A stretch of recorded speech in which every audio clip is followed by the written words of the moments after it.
L'enquête continue sur l'affaire Lola, le meurtre sauvage de cet enfant de 12 ans survenu dans le 19e arrondissement parisien le 14 octobre, qui repose désormais à l'Ilier depuis le 24 octobre. Le Parisien revient sur la parole de la sœur de la présumée coupable, Damia B.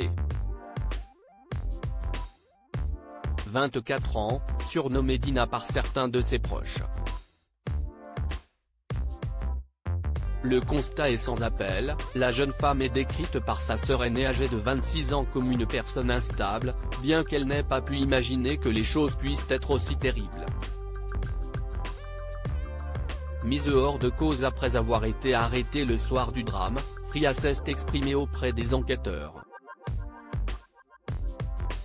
Un témoignage que le Parisien met en lumière. Alors que des expertises psychiatriques cruciales sont en cours notamment pour déterminer la responsabilité pénale de Damia B. Son aîné fait le portrait d'une femme fragile et un poids pour son entourage. Damia, si est-il la mauvaise graine de la famille parce qu'elle fait toujours des problèmes même quand mes parents étaient malades, elle a causé beaucoup de soucis. Si Fria veut aider ses sœurs, puisque leur mère est morte d'un cancer, elle ne semble pas lui rendre l'appareil, elles viennent chez moi lorsqu'elles ne savent plus où aller. Elles fument du shit. On dirait qu'elles n'ont pas de cerveau. Nuit d'horreur. Le déroulé de la nuit tragique par Fria glace le sang. Logeant souvent sa sœur, elle la retrouve en bas de l'appartement qu'elle sous-loue. Quand je suis descendu, je lui ai dit, si est-il quoi ce bordel?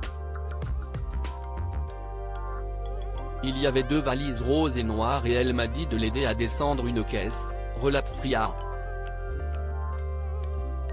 Je lui ai dit qu'elle était parvenue à la descendre et que je n'allais pas l'aider à la monter. Comme elle a insisté, j'ai dit, il y a quoi là-dedans? Damia ne répondra pas, mais lance, viens on amène les valises derrière, ne t'inquiète pas, je suis ta sœur. Sa sœur pouvait-elle s'imaginer l'horrible scénario? J'ai crié, j'ai pleuré. Je me demandais s'il n'y avait pas des armes ou de la drogue dans la boîte, dit-elle devant les enquêteurs.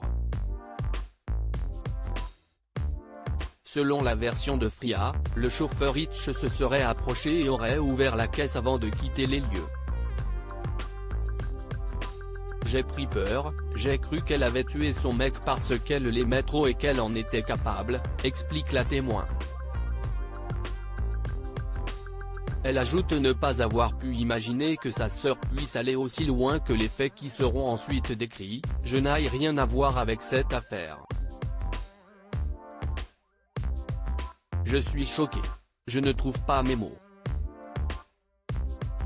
Je n'aurais jamais cru ma sœur capable de faire ça. On ne voit ça que dans les films.